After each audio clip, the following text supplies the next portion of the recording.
Mi familia me exigió abandonar la universidad para pagar los estudios de mis hermanos, pero cuando me negué y me fui de casa, mi hermano dejó la escuela de leyes, mi hermana los rechazó y mis padres quedaron sin el control que tanto buscaban.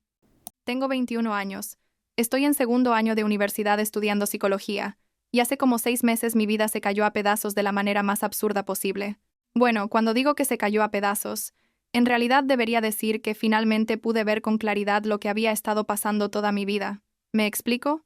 A veces necesitas que las cosas exploten por completo para darte cuenta de que ya estaban rotas desde hace mucho tiempo.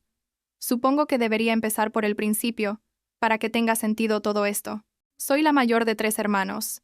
Tengo un hermano que se llama Michael, que es 2 años menor que yo, y una hermana, Natalie, que tiene 17 años. Mis padres siempre fueron de esos que tienen planes para todo.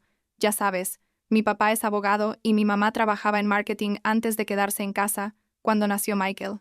Desde que tengo memoria, básicamente, Michael era el niño dorado de la familia, el que iba a hacer grandes cosas, el futuro abogado brillante que seguiría los pasos de mi papá. Y Natalie era la princesa perfecta, la que sacaba las mejores notas, la que tocaba piano, la que ganaba todos los concursos de matemáticas. Y yo, bueno, yo era simplemente Evelyn, la que estaba ahí, la que hacía lo que tenía que hacer pero nunca era suficiente. No es que mis padres fueran abiertamente crueles conmigo. La verdad es que eso hubiera sido más fácil de identificar. Era más sutil que eso, ¿sabes? Como cuando Michael sacaba un 8, y era una celebración familiar con su postre favorito, y fotos para Instagram. Pero cuando yo sacaba un 9, era un, ah, qué bien, pero podrías haber sacado un 10 si te hubieras esforzado más. O cuando Natalie necesitaba clases de cualquier cosa, piano, francés, tenis, no importaba el precio.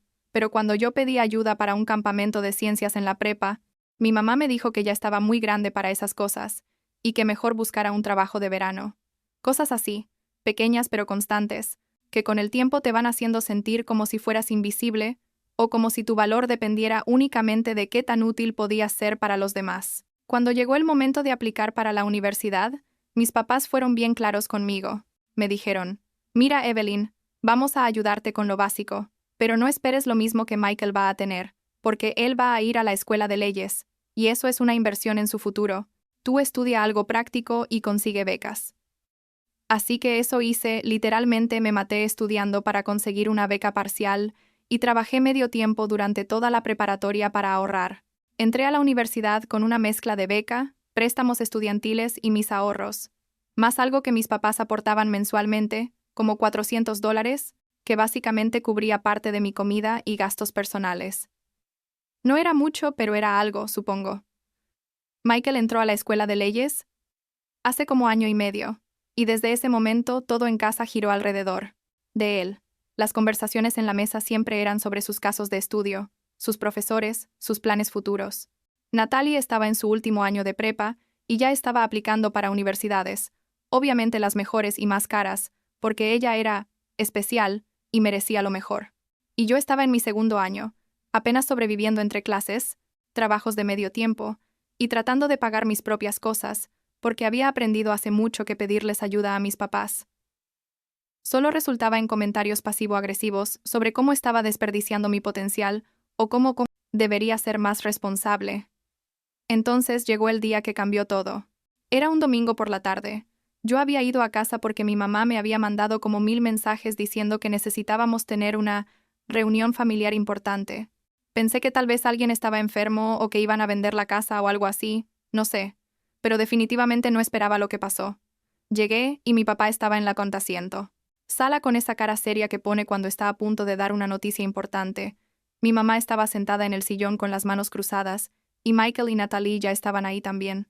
Michael se veía incómodo, como si supiera algo que yo no, y Natalie estaba jugando con su teléfono, obviamente aburrida de estar ahí. Mi papá empezó con su típico discurso de abogado, ya sabes, hablando en círculos sobre responsabilidades familiares y sacrificios que todos debemos hacer, y el bien común de la familia. Yo solo asentía sin entender realmente a dónde iba todo esto, hasta que finalmente soltó la bomba. Me dijo, Evelyn, tu madre y yo hemos estado revisando nuestras finanzas y la situación es complicada. Michael necesita concentrarse en la escuela de leyes sin la presión de trabajar, y Natalie va a entrar a la universidad el próximo año, probablemente a una de las universidades privadas a las que está aplicando. Yo seguía sin entender, pensando que me iban a decir que ya no podían darme los $400 mensuales o algo así, lo cual hubiera estado bien, la verdad, ya me las había arreglado con menos. Pero no. Lo que dijeron fue mucho peor. Mi mamá tomó la palabra, y con esa voz dulce pero venenosa que tiene me dijo, «Cariño, necesitamos que consideres tomarte un descanso de la universidad. Solo sería temporal, tal vez 1 año o 2. El tiempo suficiente para que trabajes tiempo completo y puedas ayudarnos a cubrir los gastos de Michael y ahorrar para Natalie. Tú ya llevas 2 años, puedes regresar más adelante cuando la situación esté más estable». Me quedé ahí sentada, literalmente procesando lo que acababa de escuchar, y pensé que tal vez había entendido mal porque no tenía sentido, simplemente no tenía ningún puto sentido. Le pregunté, ¿me están pidiendo que deje la universidad para trabajar y pagarles la escuela a Michael y Natalie? Y mi papá, con esa lógica retorcida de abogado que tiene, me dijo que no era exactamente así, que era una inversión familiar, y que todos debíamos contribuir según nuestras capacidades.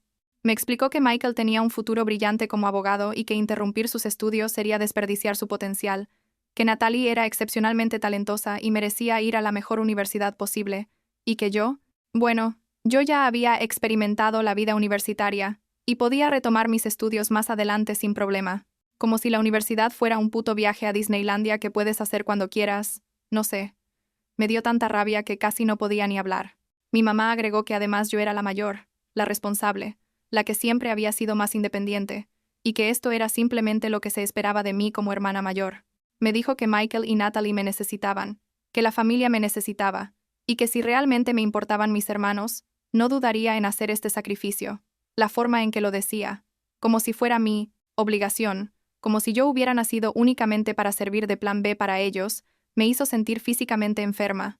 Miré a Michael esperando que dijera algo, que los confrontara, que me defendiera, pero él solo miraba el piso, y Natalie seguía en su teléfono como si nada de esto fuera con ella.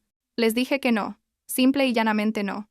Les expliqué que había trabajado muy duro para estar donde estaba, que mis calificaciones eran buenas, que tenía planes para mi vida, que no iba a tirar 2 años de universidad a la basura para financiar los sueños de mis hermanos mientras los míos no importaban.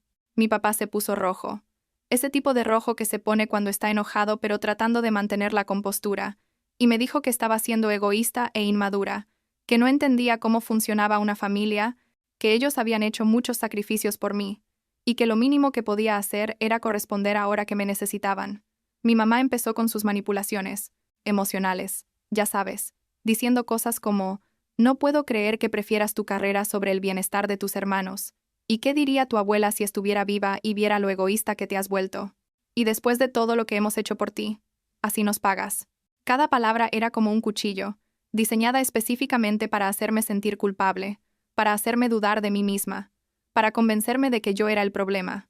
Y por un segundo, por un maldito segundo, casi funciona. Casi me hace sentir que tal vez sí era egoísta, que tal vez sí debería sacrificarme por ellos. Pero entonces recordé todos esos años de ser invisible, de nunca ser suficiente, de verlos celebrar cada logro de Michael y Natalie mientras mis logros eran ignorados o minimizados. Recordé todas las veces que necesité algo y me dijeron que no porque no era prioridad, todas las veces que me hicieron sentir como si fuera una carga, como si mi existencia fuera únicamente para hacer su vida más fácil. Y algo dentro de mí simplemente hizo clic. Ya sabes, como cuando finalmente entiendes algo que siempre estuvo ahí pero nunca habías podido ver con claridad. Les dije, ¿saben qué? Tienen razón en una cosa, yo soy más independiente, pero no porque haya nacido así, sino porque ustedes me obligaron a hacerlo. Me obligaron a arreglármelas sola desde siempre mientras se volcaban en Michael y Natalie. Así que sí, voy a ser independiente, pero a mi manera, no a la de ustedes. No voy a dejar la universidad, no voy a pagar por la educación de mis hermanos, y no voy a seguir siendo su plan de respaldo. Mi papá me interrumpió gritando, «Si no vas a ayudar a esta familia, entonces no eres parte de esta familia». Y yo, sin pensarlo mucho, le dije, «Perfecto, entonces me voy». El silencio que siguió fue surreal. Literalmente nadie se movió por como 10 segundos. Creo que no esperaban que realmente dijera que sí. Pensaron que me iba a asustar y ceder, pero yo ya había tomado la decisión. Me levanté y mi mamá empezó con su drama, diciendo que no podía hablar en serio, que estaba cometiendo el error más grande de mi vida, que me iba a arrepentir, pero yo ya estaba caminando hacia las escaleras para subir a mi antigua habitación y empacar mis cosas. Michael me siguió y me susurró que lo sentía, que él no sabía que iban a hacer esto, pero yo le dije que si realmente lo sentía, habría dicho algo hace rato cuando todavía importaba. Empaqué todo lo que era importante: ropa, documentos, mi laptop, fotos, básicamente lo que cabía en 2 maletas y una mochila. Bajé las escaleras y mis papás estaban todavía en la sala, mi mamá llorando dramáticamente y mi papá con los brazos cruzados mirándome con desprecio. Les dije, esto es lo que querían, ¿no? Que fuera independiente. Pues aquí me tienen, completamente independiente de ustedes. Y salí por esa puerta sin mirar atrás. Literalmente caminé con mis maletas por la calle sin tener idea de acrecumisiva dónde iba a ir, pero sabiendo que no podía quedarme ahí ni un segundo más. Llamé a mi amiga Mónica, con quien compartía algunas clases, y le conté todo llorando en un Starbucks como a 2 cuadras de la casa de mis papás. Mónica, que es básicamente un ángel humano, me dijo que podía quedarme en su departamento temporalmente, que ella tenía un sofá-cama y que no había problema. Pasé como una semana en su sala, buscando opciones, aplicando para ayuda financiera adicional, hablando con mi asesora académica en la universidad. Fue una de las semanas más aterradoras de mi vida porque de repente me di cuenta de que estaba completamente sola, sin red de seguridad, sin plan B, solo yo, y las decisiones que había tomado. Mi asesora académica, la doctora Martínez, fue increíblemente útil.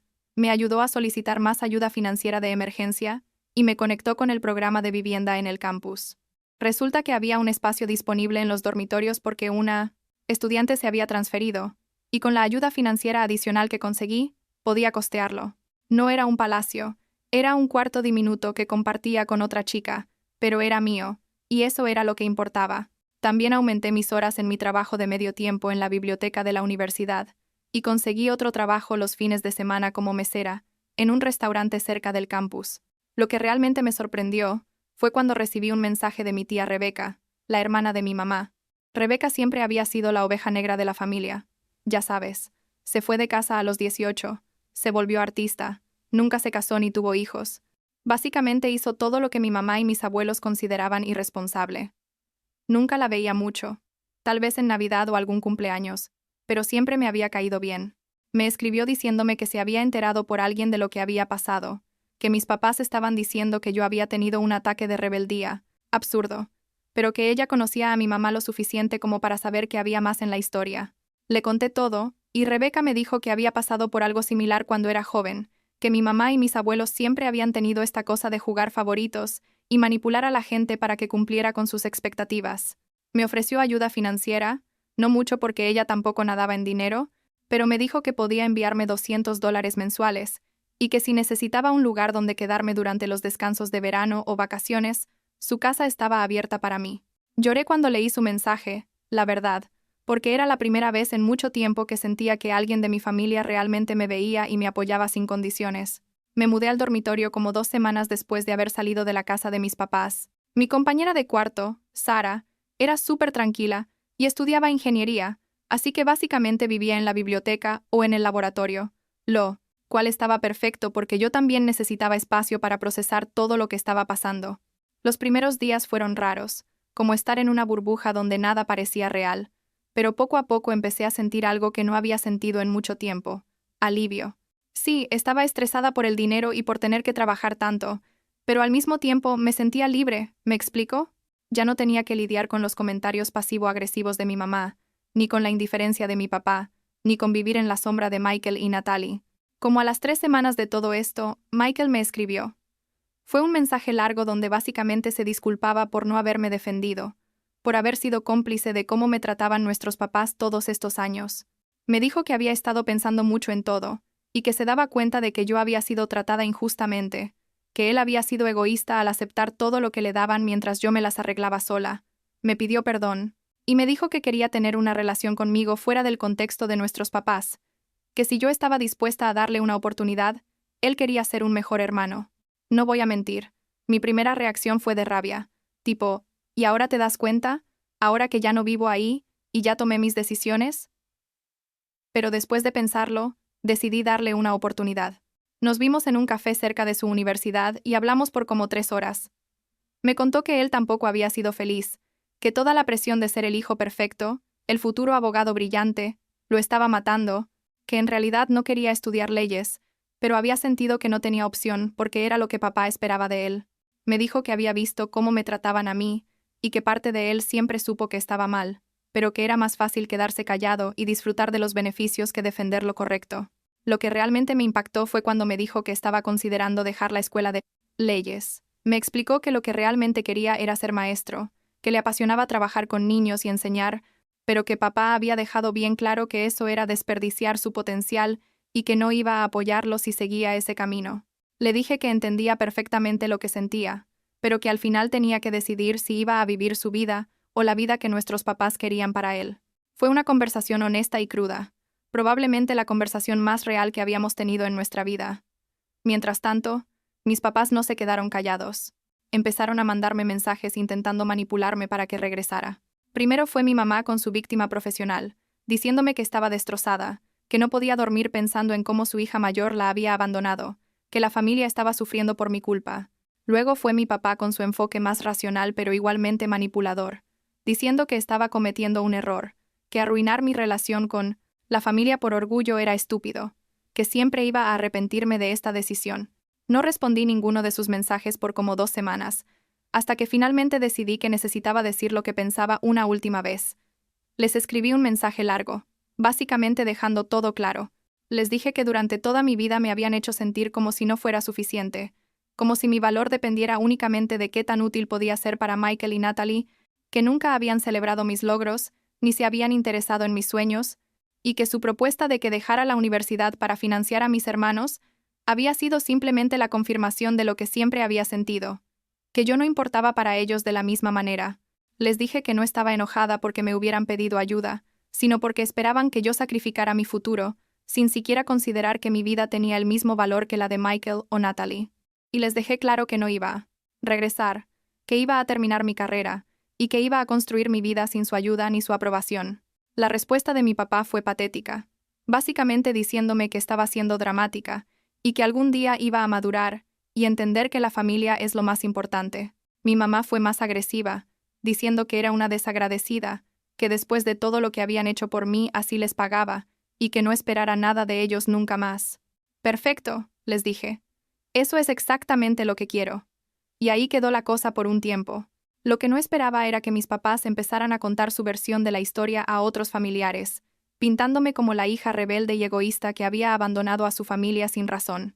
Empecé a recibir mensajes de tíos y primos que apenas conocía, diciéndome que debería reconsiderar, que la familia es importante, que estaba rompiendo el corazón de mis padres. Algunos mensajes eran más amables, como de genuina preocupación, pero otros eran directamente acusatorios. Tuve que bloquear a varias personas porque me estaba afectando mentalmente. Ya sabes, leer todos los días que eres una mala persona eventualmente empieza a afectarte, aunque sepas que no es verdad. Entonces, pasó algo que definitivamente no vi venir. Mis papás decidieron vender la casa familiar sin siquiera decírmelo. Me enteré por Michael, que me llamó todo estresado diciéndome que papá había anunciado en la cena que habían aceptado una oferta por la casa y que se iban a mudar a algo más pequeño para optimizar sus finanzas. Michael estaba en shock, porque esa era la casa donde habíamos crecido, donde estaban todos nuestros recuerdos, y la estaban vendiendo sin consultar con ninguno de nosotros. Natalie aparentemente se puso a llorar, pero mis papás le dijeron que era necesario y que ella tendría que entenderlo. Cuando Michael me contó esto, mi primera reacción fue de incredulidad, pero luego me di cuenta de que tenía sentido perfecto. Mis papás estaban tratando de hacerse las víctimas, demostrar que estaban sacrificándose y haciendo cosas difíciles porque su hija egoísta no los estaba ayudando. Era puro teatro, una forma de presionarme para que me sintiera culpable y regresara. Pero no funcionó. La verdad me daba igual lo que hicieran con la casa. Ya no era mi problema. Le dije a Michael que si había algo mío que todavía estuviera ahí, lo donara o lo tirara, que yo no iba a regresar por esas cosas. Decidí bloquear los números de mis papás. Suena drástico, lo sé, pero necesitaba paz mental para poder concentrarme en la universidad y en mi trabajo. Cada vez que veía un mensaje de ellos me alteraba todo el día, me hacía dudar de mis decisiones, me hacía sentir mal, y no estaba dispuesta a seguir permitiendo que tuvieran ese poder sobre mí. Fue liberador, honestamente, saber que no iba a despertar con otro mensaje manipulador o con otra acusación de mi mamá. Lo que sí me sorprendió fue recibir un mensaje de Natalie como 2 meses después de todo esto. Nunca habíamos sido muy cercanas. Ella siempre había sido la favorita, y yo había crecido resentida por eso, así que no teníamos mucha relación más allá de lo superficial. Pero su mensaje era diferente a lo que esperaba. Me decía que finalmente entendía lo que yo había vivido, que desde que me fui, toda la presión y las expectativas habían caído sobre ella, y que se estaba dando cuenta de lo tóxicos que eran nuestros papás. Me contó que mamá la criticaba constantemente, que nada de lo que hacía era suficiente, que papá le había dicho que si no entraba a una universidad de prestigio, era porque no se había esforzado lo suficiente. Natalie me dijo que siempre había pensado que nuestros papás me trataban normal, y que yo exageraba, pero que ahora que había experimentado un poco de lo que yo viví por años, se daba cuenta de que yo tenía razón. Me pidió disculpas por no haberme defendido, por haber disfrutado de ser la favorita, sin pensar en cómo eso me afectaba a mí. Me dijo que me admiraba por haber tenido el valor de irme, que ella no sabía si podía hacer lo mismo pero que estaba considerando sus opciones. Le respondí con honestidad. Le dije que no guardaba rencor contra ella, que entendía que ella también era víctima de la dinámica tóxica de nuestros papás, pero que ella tenía que tomar sus propias decisiones sobre cómo manejar su relación con ellos. A partir de ahí, Natalie y yo empezamos a hablar más seguido. Era raro al principio, pero poco a poco fuimos construyendo una relación genuina basada en entendimiento mutuo en lugar de competencia o resentimiento. Me contaba sobre las cosas que estaba pasando con los papás y yo le daba consejos sobre cómo lidiar con ellos, cómo no dejar que sus comentarios la afectaran tanto, cómo mantener límites. Fue bonito, la verdad, tener una relación con mi hermana por primera vez en nuestra vida. Michael también tomó una decisión grande. Como 6 meses después de nuestra conversación en el café, me llamó para decirme que había dejado la escuela de leyes. Me dijo que no podía seguir viviendo una mentira, que cada día que pasaba estudiando algo que odiaba era un día perdido de su vida, y que había decidido seguir su verdadera pasión y convertirse en maestro. Nuestros papás, obviamente, estaban furiosos. Según Michael, papá le gritó que era un fracasado, que estaba desperdiciando su vida, que nunca iba a llegar a nada siendo maestro. Mi mamá lloró y le dijo que estaba rompiendo su corazón, que cómo podía hacerles eso después de todo lo que habían invertido en él. Pero Michael se mantuvo firme. Me dijo que había pensado mucho en nuestra conversación, en cómo yo había tenido el valor de defender mi vida y mis decisiones, y que él necesitaba hacer lo mismo. Se inscribió en un programa de educación en una universidad diferente y consiguió un trabajo de medio tiempo como tutor para pagarse los estudios. Mis papás dejaron de hablarle por un tiempo, tratando de castigarlo con el silencio, pero eventualmente tuvieron que aceptarlo porque él no iba a cambiar de opinión. Michael y yo nos volvimos más cercanos después de eso. Finalmente teníamos una relación basada en respeto mutuo, y no en la dinámica tóxica que nuestros papás habían creado. En la universidad, las cosas iban bien. Mis notas eran buenas, estaba haciendo amigos, participando en un grupo de apoyo para estudiantes con familias tóxicas que había encontrado en el centro de consejería del campus. Escuchar las historias de otras personas que habían pasado por situaciones similares me ayudó muchísimo a procesar todo, a darme cuenta de que no estaba loca, que lo que mis papás habían hecho estaba mal y que yo había tomado la decisión correcta al irme. El grupo se reunía una vez por semana y era un espacio seguro donde podíamos hablar sin ser juzgados, donde todos entendían lo complicado que es cortar lazos con familia tóxica.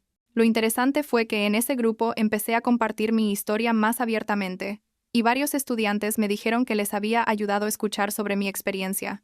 La coordinadora del grupo, la doctora Chen, me preguntó si estaría interesada en ayudar a desarrollar un programa de apoyo entre pares, donde estudiantes que habían pasado por situaciones familiares difíciles pudieran mentorear y apoyar a otros que estaban en el proceso.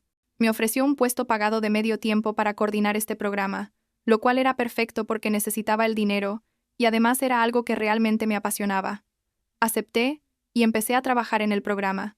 Fue increíblemente gratificante, la verdad, poder usar mi experiencia para ayudar a otros, para hacerles saber que no estaban solos, que era posible construir una vida independiente y saludable, incluso cuando tu familia no te apoya, a trabajar en el programa también. Me ayudó a procesar mi propia situación, a verla con más claridad y con menos emoción, a entender que lo que mis papás hicieron no fue un momento de debilidad, sino un patrón de comportamiento que había estado ahí toda mi vida. Han pasado 6 meses desde que salí de esa casa, y mi vida es completamente diferente ahora. Trabajo 2 empleos más, el programa de apoyo entre pares, estudio tiempo completo. Y sí, estoy cansada constantemente, pero es un cansancio diferente, ¿sabes?